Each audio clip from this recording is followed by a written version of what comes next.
A real-life murder trial is being restaged with actors in front of two juries who are both unaware of each other. As I indicated earlier, the defendant does not deny that he unlawfully killed his wife. He is therefore saying, well, I accept that I'm guilty of manslaughter, but I dispute that I'm guilty of murder.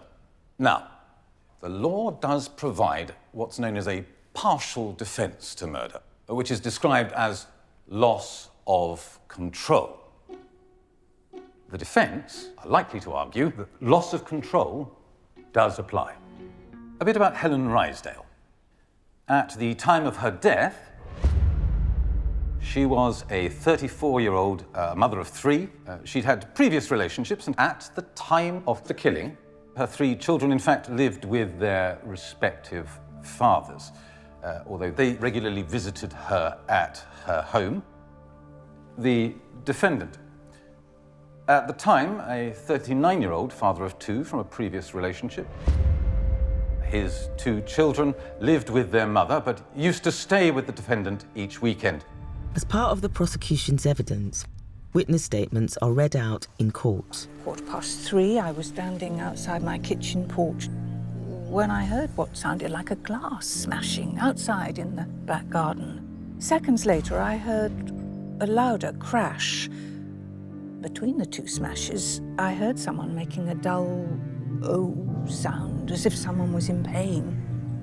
Your Honour, I next propose to call Mr. Tor Nielsen. The bulk of your work was with, or was at the time, with John Rysdale. That's correct. I was aware that there were, at some points, difficulties in their relationship. I believe also there was taking steps to seek professional help and guidance. Any problems with John? Anything unusual at that time? The day started normally, but as it went on, I was aware that he seemed to be under even more pressure than he normally would have been in on such a day. And I did at some point ask him, and he said that there were problems in the house regarding him and Helen. They were having some discussion. I believe they were talking in the house, but I don't know. I wasn't there. And I was standing in the doorway, facing the entrance door to the caravan, and John came in, and he placed a hammer on the bench in front of me, and he said, "That's it. I've killed her."